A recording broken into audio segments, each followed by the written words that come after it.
السلام علیکم۔ میرا نام ہے ذیشان عثمانی۔ آج ہم پرسنل ڈیولپمنٹ کے ایک طریقے کے اوپر بات کریں گے۔ اس طریقے سے آپ زندگی میں آگے بڑھ سکتے ہیں، آپ دنیا میں آگے بڑھ سکتے ہیں، آپ اچھے ڈیٹا سائنٹسٹ بن سکتے ہیں، آپ خوب مال و دولت اور پیسہ کما سکتے ہیں، بہت ساری زندگی کی چیزیں آسان ہو سکتی ہیں۔ وہ طریقہ یہ ہے کہ اپنی زندگی کے اسکیجول کے اندر دعا کو ایڈ کر لیجئے، مانگنے کو۔ میرے پاس بہت سارے بچے آتے ہیں کیریئر کاؤنسلنگ کے لیے، اور انہیں بتاتے ہیں میں یہ مسائل ہیں، یہ مسائل ہیں، یہ مسائل ہیں۔ تو عموماً میں ان سے پہلی بات یہ عرض کرتا ہوں کہ دعا کیا کریں، میں بھی آپ کے لیے دعا کروں گا، آپ بھی دعا کریں۔ تو بہت شدید قسم کے ناراض ہو جاتے ہیں، بولتے ہیں ہم نے آپ کو 2500 روپے دے کے اپائنٹمنٹ لی ہے آپ سے 15 منٹ بات کرنے کے لیے، اور اگر آپ نے ہمیں دعا مانگنے کا ہی مشورہ دینا تھا تو ہم خود ہی مانگ لیتے۔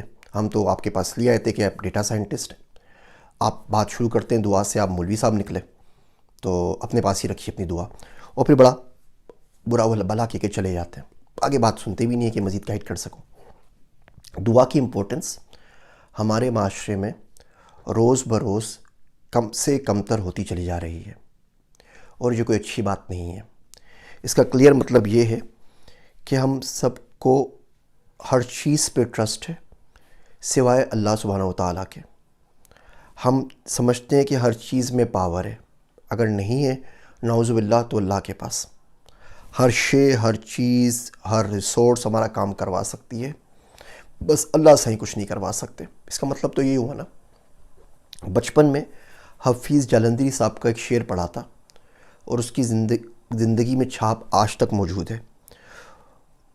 وہ شعر تھا کہ کوئی چارہ نہیں دعا کے سوا، کوئی چارہ نہیں دعا کے سوا، کوئی سنتا نہیں خدا کے سوا۔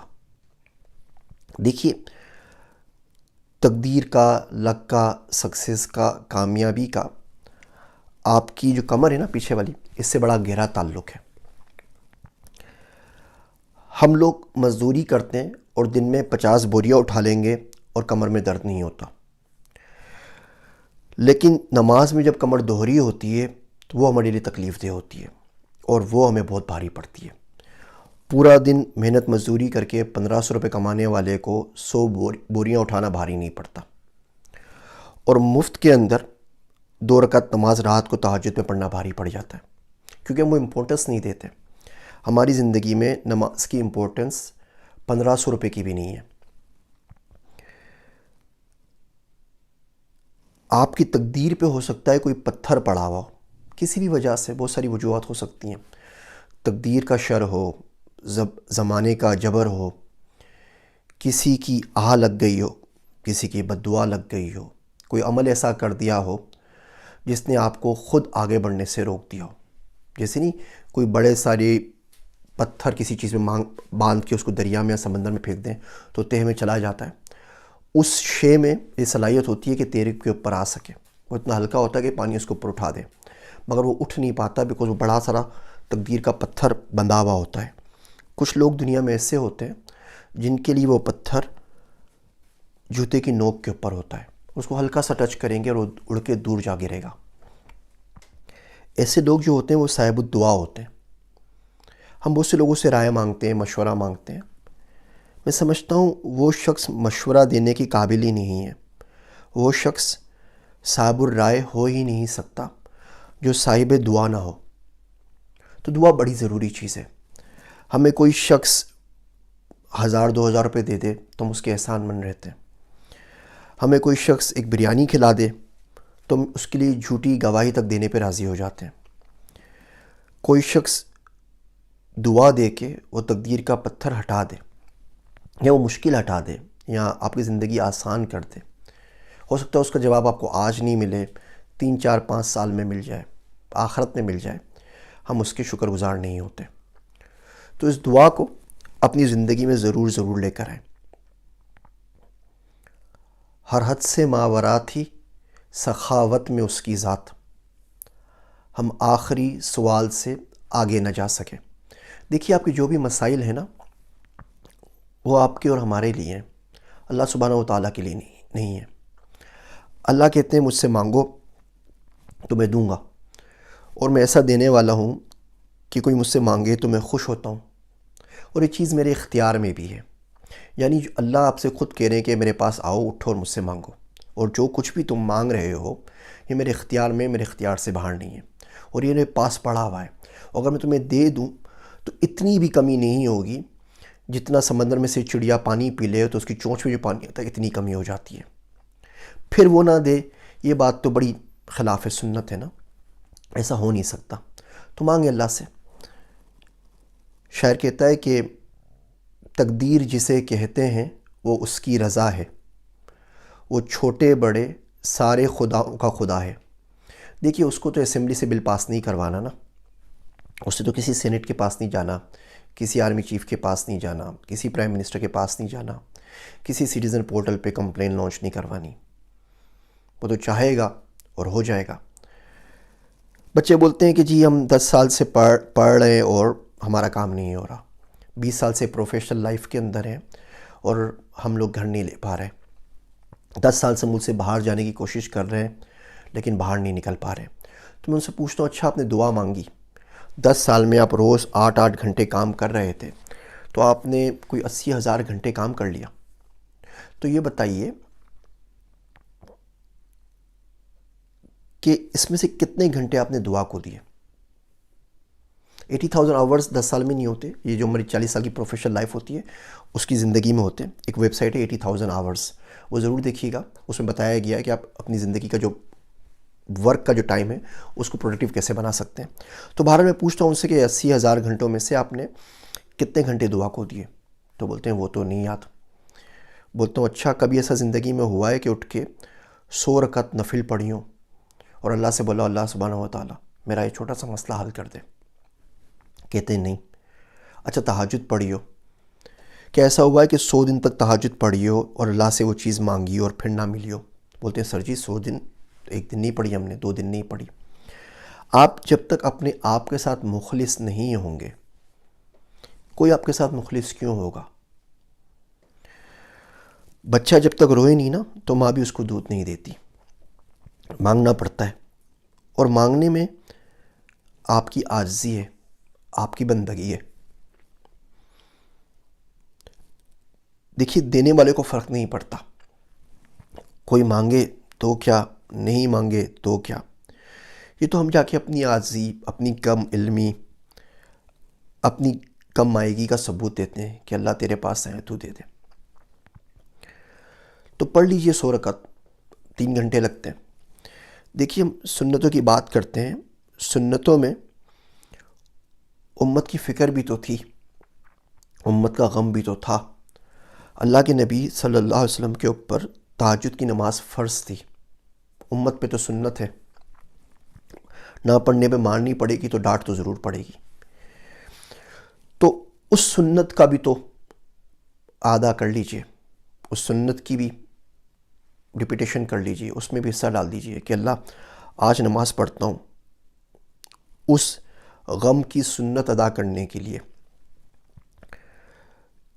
جو ہمارے نبی پاک صلی اللہ علیہ وسلم کو امت کے لیے تھا، اس درد کی سنت ادا کرنے کے لیے جو تیرے نبی صلی اللہ علیہ وسلم کے دل میں ان کی امت کے لیے تھا۔ میرا دوست ہے عبداللہ، وہ کہتا ہے کہ روز کم سے کم 27 بار دعا کرنی چاہیے کہ اللہ تمام مسلمانوں کو معاف کر دے، اللہ تمام مسلمانوں کو معاف کر دے۔ بندہ یہ دعا روز کرتا رہے تو ایسا ہو جاتا ہے کہ اللہ اس کے صدقے سے لوگوں کو رزق دیتا ہے۔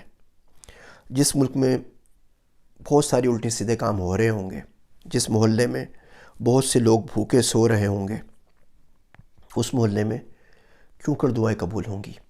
بہت مسئلہ ہو جاتا ہے۔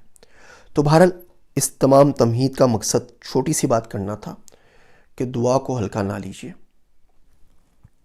دعا دینے والوں کی قدر کیجیے۔ کب مالک کہاں کس کی کیوں سن لے ہمیں نہیں پتہ، اللہ کا کسی سے لگا نہیں ہے، اس کی ذات بہت وسیع ہے اور بہت عظیم ہے۔ چھوٹی چھوٹی دعائیں بڑے بڑے کام ضرور کروا دیتی ہیں۔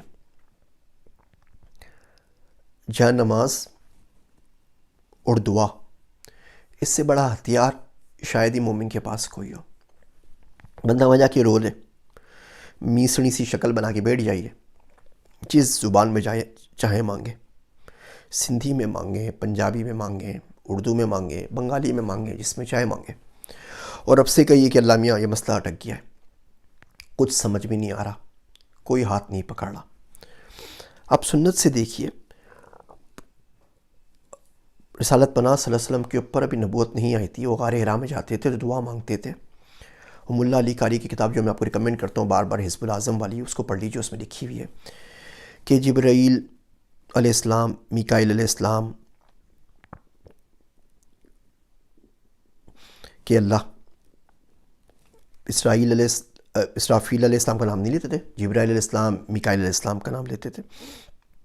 اے وہ اللہ جس نے آسمان و زمین کو بغیر کسی مثال کے پیدا کیا ہے، اے اللہ جن چیزوں پہ لوگ اختلاف کرتے ہیں مجھے صحیح راستہ دکھا۔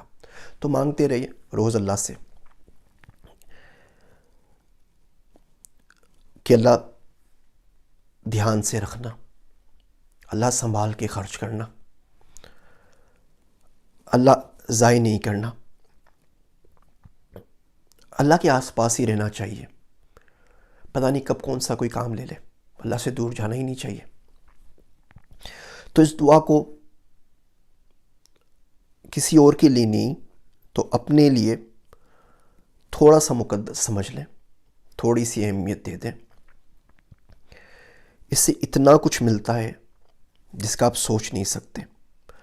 رزق کا کوئی تعلق قابلیت کے ساتھ نہیں ہے،